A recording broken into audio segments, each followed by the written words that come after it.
Okay, it is Saturday, June 8th, 2024. We're in Dakar, Senegal, on the Ultimate World Cruise, and we're headed out to an island called Goree Island, which is a 20-minute ride out into the harbor in Dakar. And Dakar is the westernmost point on the continent of Africa. And I want to preface this discussion with saying that this Goree Island slave mansion that we're going to, there's a lot of controversy about it.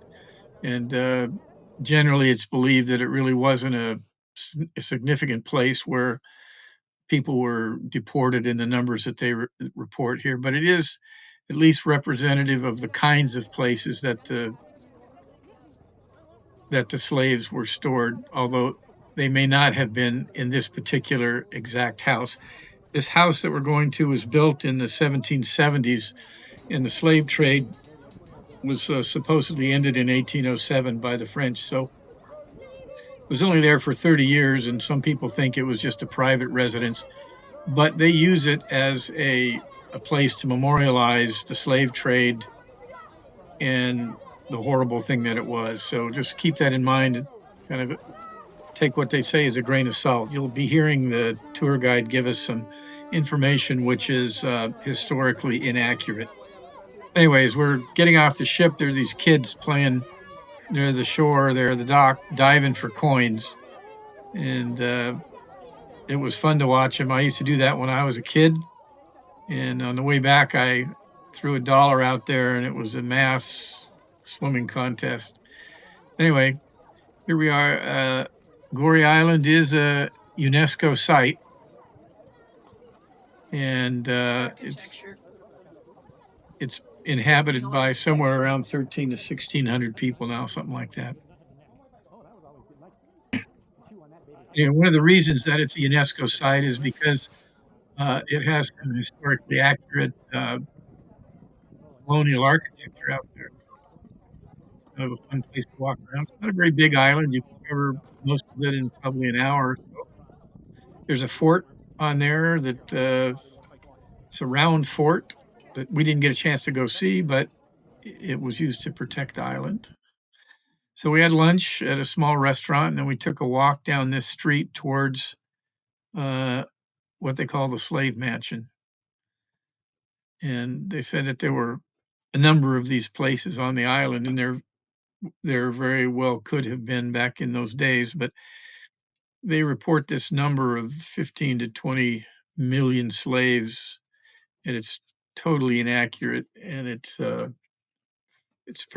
documented that it's a bogus number. So uh, these this street was supposedly lined with these houses where they kept the slaves before they shipped them out.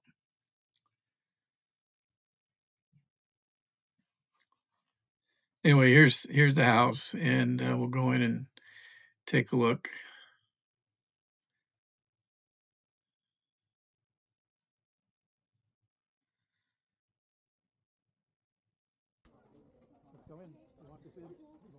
So they explained that the family that owned the business lived up on top, and the slaves were kept in the quarters down below. This place was restored in the 1970s to this condition, so one can never be sure exactly what it looked like, but it may have just been a warehouse.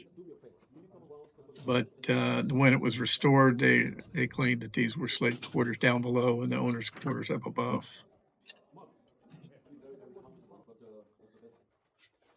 And these are the basement rooms, and this is supposed to be where the kids were kept in this corridor here, and the men were kept in this room that we're in here.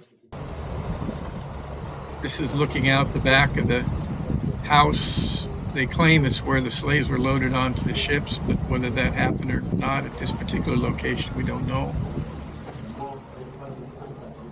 There's a better view from upstairs where the family supposedly lived.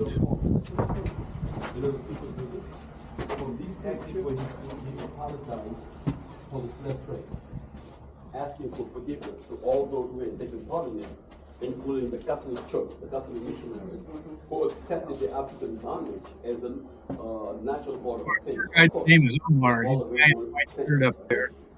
Now, if you look to your right hand side over here, this was used Here as and waiting rooms, give some information. When we heard it, we to be didn't really shipped. believe it, so we Male started doing some separated from the research female. and You can found come a out that little it bit closer. Male really the separated story they give there the is female. quite Okay? controversial And and on the other room, probably not true. you will see the free slave guards with their rifles pointed to the small boat.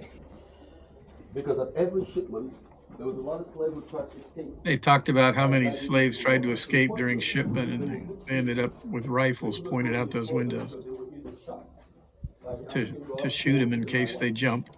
By sharks. Why particularly sharks? Because slaves who had died were Anyway, sold it's great to the colonial water, into the architecture water. and Agonizing an slaves, slaves who interesting suffered place too to much. tour. Now you can There was listen to big Omar for a minute. shark attraction at that time. And you know, it's very hard to get a handle on numbers as to how many people left and how many people died. But it has been estimated that between 15 to 20 million Africans have left the whole coast of West Africa and they transited through the door of no return. I'll tell you what, many slaves, the In right this hand larger side, room was where the women were. they were so terrified I don't think the women were shackled together like the men they were. were so unwilling to leave their own country that they often jumped out of the boat into the ocean infested by sharks, kept themselves underwater until drowned to And this had avoid been being taken restored or from taken its, up by what, I small guess, boats which followed them, 14th, because they had a more 15th sensible century. apprehension of their destiny The slave than did they have. trade ended. France tried to end it in 1807, since this is used to be a French colony, but actually it kept going until Brazil closed their ports to slave trade in 1850, and then the slaves weren't emancipated until 1869. So there's a lot more years. And then the indigenous slave trade was awful. It kept on going for into the 19th century.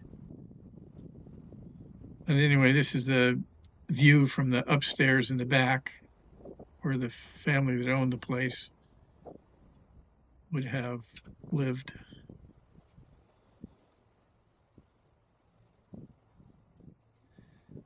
Pretty nice. They lived in style upstairs while so much horrible was going on downstairs. There's all their china plates and all that stuff. Here's a list of the wine menus they had.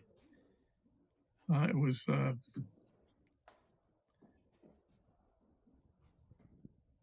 a different life upstairs than it was downstairs.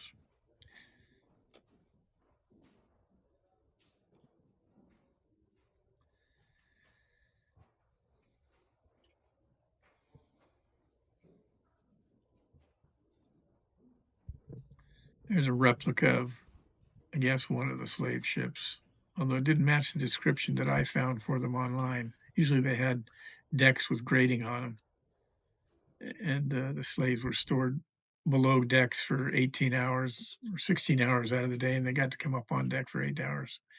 All right, so we exited the slave mansion and we just took a little tour around the island. I think they said there's like 1,600 people or 1,300 people that still live on the island. Some of those old slave mansions are converted into residences now for the people on the island. There's the post office. And then there's a school that's built. You're going to see the school right here near that big baobab tree. This school is, so this girls' school here is a boarding school, and it's for the best of the best female students in Senegal. They come here out to the island, Goree, and they get an education. They could later go on to colleges and universities. So the next stop was back on the mainland, and what you can see over there, kind of on the right, is the westernmost point of the continent of Africa. There's a lighthouse out there you're going to see in a minute, and we're headed towards this monument that is a statue they say is second only to Christ the Redeemer in Brazil in terms of its size, but it symbolizes the future of Africa. There's a woman and then her husband, and then the husband's holding a baby who's pointing off to the future. And here's the lighthouse that's on the westernmost point of the continent of Africa. And then we're going to go over to see the front of that statue. So I've been doing humanitarian work now for the 10 years that I've been retired, and I'm struggling after seeing these ports in Africa as why Africa is so seems to be far behind in terms of their development, commercially, governmentally, socially. And I found this quote from the person who is in charge of philanthropies for the Church of Jesus Christ of Latter-day Saints, and I think it summarizes really what is needed here. It's not necessarily money.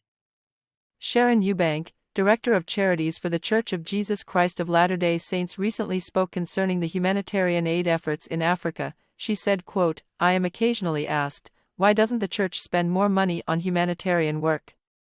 Why doesn't it stop building expensive temples and focus its resources on relieving the poor? This is a legitimate question for the Church of Jesus Christ, but is it money that solves society's ills? The world has poured $2 trillion into addressing chronic issues in Africa. Why isn't the situation better? Because money isn't really the issue. Lasting progress comes through trusted relationships, infrastructure, reducing corruption, and the ability of people to work together. Money doesn't necessarily create those things, they must be developed alongside the resources, and frankly, it is much harder work. I will never discount the one thing this church does that lifts entire communities in rapid development. It invites men and women of all social classes and backgrounds to enter sacred buildings and make the most binding and important promises of their mortal lives. In those buildings, they promise not to steal or lie, they promise to be faithful to their spouse and children, they vow they will seek the interest of their neighbors and be peacemakers and become devoted to the idea that we are all one family, all valued and alike under God. If those promises made in holy temples are kept, it transforms society faster than any aid or development program ever could. The greatest charitable development on the planet is for people to bind themselves together to their God and mean it. So,